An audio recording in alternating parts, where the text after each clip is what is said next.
तो हमारी पत्नी ने हमसे कहा कि हमारी सुंदरता में कहिए आप कवि हो। हमने कहा हाँ है। तो सांसद जी बोली कि सौंदर्य वर्णन तो कवि का, ये कौन है? वही है। तो सौंदर्य वर्णन तो कवि का मुख्य विषय होता है। तो पहले के कवि होते थे, उनकी नायिकाएं पनघट पे गागर लेके चलती थी, तो कवियों को बालों में बादल दिखता था, गाल में गुलाब दिखता था, होंठ पे कमल दिखता था, चाल में हिरनी दिखती थी। हमारे जमाने की नायिकाएं डैमेज जींस पहन के निकलती हैं। तो सौंदर्य का जो भयावह स्वरूप हमने देखा वो मैं आपको सुनाता हूं। एक बार तालियां बजा दीजिए। स्वागत है। वाह। ये घनाक्षरी छंद है, बहुत पुराना, अभी बहुत कम लिखा जा रहा। मैं सुनाता हूं आपको। क्या बात। कि चुनरी ध्वजा सी लहरा रही है अंबर में, नयनों में तीर या कटार लेके आई हो। चुनरी ध्वजा सी लहरा रही है अंबर में, नयनों में तीर या कटार लेके आई हो। भौं है कमान और कमान पे चढ़ा है बाण, अधरों पे लोहित अंगार लेके आई हो। कामदेव, कामदेव को आप जानते होंगे, ये कामदेव गंधर्वों के सेनापति हैं। इस समय वसंत का मौसम चल रहा है, ये काम का प्रभाव से चल रहा है। सहज भाषा में समझना हो तो ये समझ लो कि कामदेव बाबा रामदेव के दुश्मन हैं।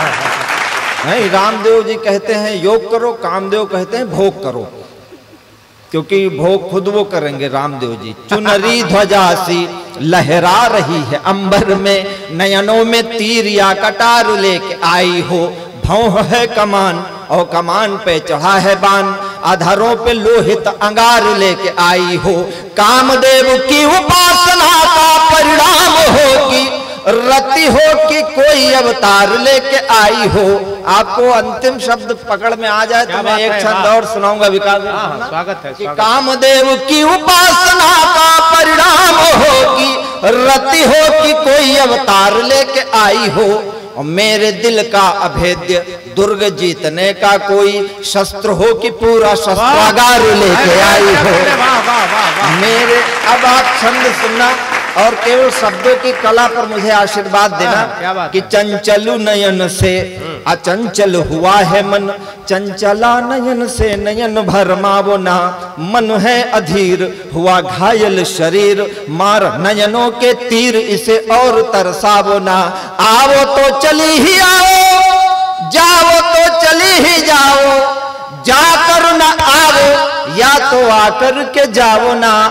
आग लेके आओ या तो पानी लेके आओ, आग पानी दोनों लेके आग पानी में लगाओ ना।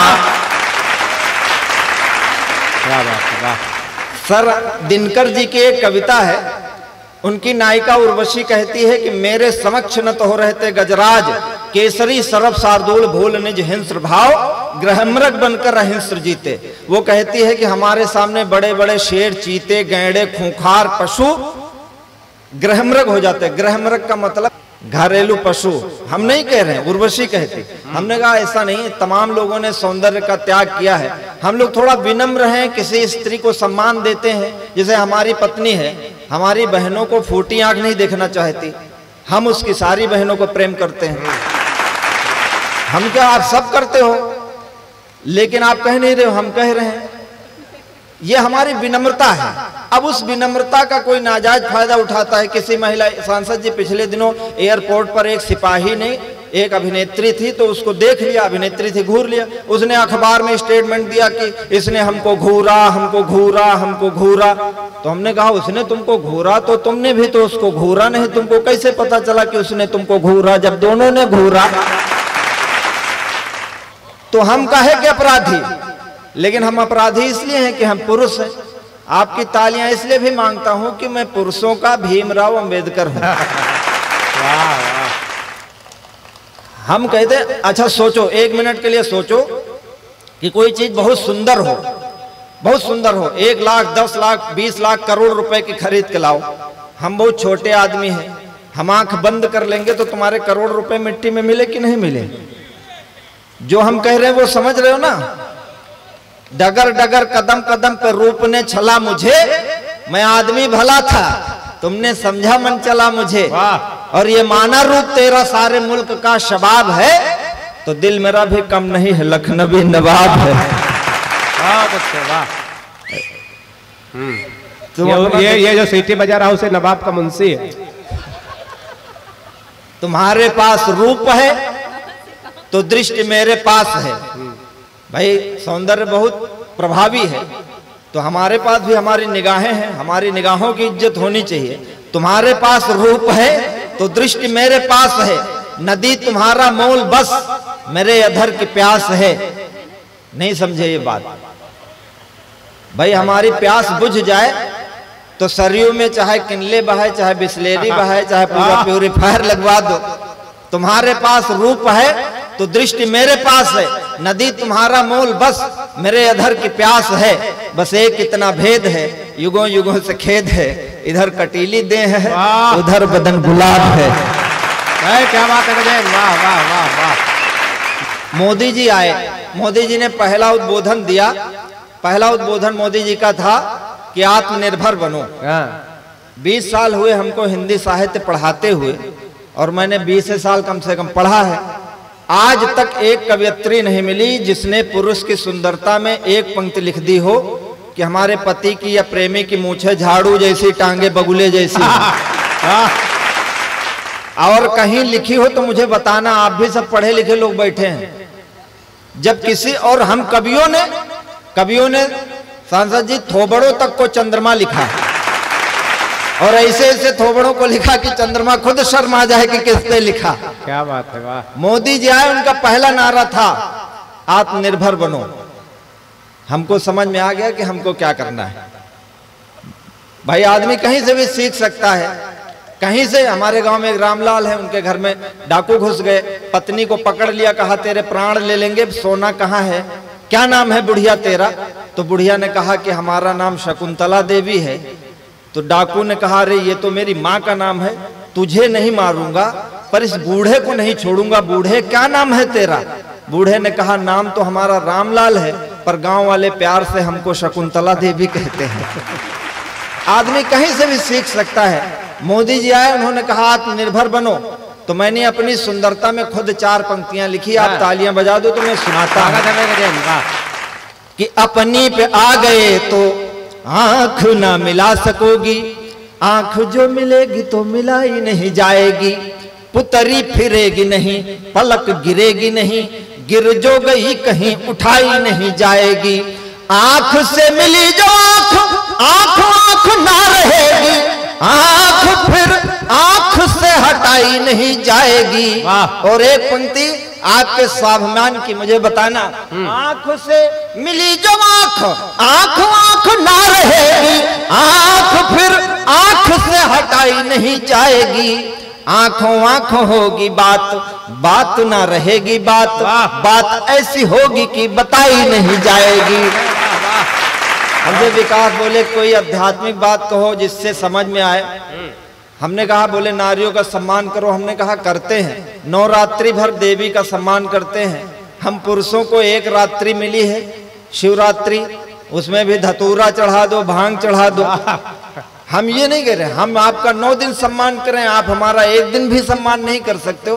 कि दर्द हमने दिया है हम ही दवा भी देंगे, दुनिया के वैद्य तेरे काम नहीं आएंगे। कूकेगी न कोयल बबूलों के वनों के बीच, मौन ही रहेगी यदि आम नहीं आएंगे। प्यार कर ही लिया है ये भी जान लीजिए कि इसके सुखद परिणाम नहीं आएंगे। पत्थर ही रह जाएगी अहिल्या सारी उम्र, पग धूलि देने यदि राम नहीं आएंगे। आप बहुत अच्छा सुन रहे हो। हमारे नितेश भाई और हमारे अनूप खरे जी यहाँ कवि सम्मेलन ही क्यों करवाते हैं? जिस देश में रामचरितमानस के पन्ने फाड़े जा रहे हों, उस देश में कविता से लोगों को यहाँ उम्मीद है। इसके लिए मैं आपको सैल्यूट करता हूँ। और मैं चाहता हूँ कि आपको जब भी अवसर मिले इस कविता के महोत्सव को यूं ही जीवंत रखिएगा। पत्रकार साथी हमारे बैठे, हमारा काम कठिन जरूर है लेकिन नामुमकिन नहीं है। इसलिए आपसे निवेदन का गीत पढ़ता हूं कि गहन गिरिवर सघन वन में, गहन गिरिवर सघन वन में, बहकती पूर्वा पवन में, दहकते धरती गगन में, दहकते धरती गगन में, महक मेरा, दहकते धरती गगन में महकने दो प्यार मेरा। नागफनियों की गली में फूल का व्यापार मेरा, नागफनियों की गली में फूल का व्यापार मेरा। झोपड़ी या महल मैं कब देखता हूँ, हर खुली छत पर कबूतर भेजता हूँ। लोग रहते हैं जहाँ पर मुँह छुपा कर, लोग रहते हैं जहाँ पर मुँह छुपा कर, मैं उन्हीं गलियों में दर्पण बेचता हूँ। मैं उन्हीं गलियों में दर्पण बेचता हूँ। चोट खाकर लोग गिरते हैं जहाँ पर, है वहीं मरहम का कारोबार मेरा। नागफनियों की गली में फूल का व्यापार मेरा, नागफनियों। एक बहुत बड़े राजनेता ने कहा कि कवियों को दरबार में राज्य में नहीं होना चाहिए, क्योंकि कवि सत्य से बहुत दूर रहते हैं। मैं ये पंक्तियां पढ़ता हूँ, राजनीति और कविता के बीच का अंतर आपको सुनाता हूँ, सुनिएगा। स्वागत है, वाह। कि खून के छींटे धरा से धो रहा हूँ, बेसहारों का सहारा हो रहा हूँ। तुम जहाँ बारूद की फसलें उगाते, तुम जहाँ बारूद की फसलें उगाते, मैं उन्हीं खेतों में मेहंदी बो रहा हूँ। मैं उन्हीं खेतों में मेहंदी बो रहा हूँ। दहकते अंगार बिखरे जिस गली में, है वहीं चंदन से निर्मित द्वार मेरा। नागफनियों की गली में फूल का व्यापार मेरा। ना आप सब विद्वान लोग हैं, मैं संकेतों में बात करता हूँ।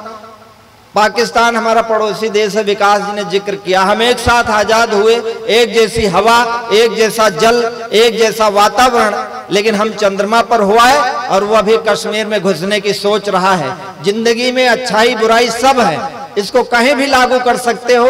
ये पंक्तियां निवेदित करता हूं कि फूल का व्यापार मेरा, दिल में तेरे प्यार की दुनिया दफन है, दिल में तेरे प्यार की दुनिया दफन है। भोर लगती दोपहर जैसी तपन है, मैं इधर शादी का जोड़ा बुन रहा हूँ, मैं इधर शादी का जोड़ा बुन रहा हूँ। तू उन्हीं धागों से क्यों बुनता कफन है, तू उन्हीं धागों से क्यों बुनता कफन है।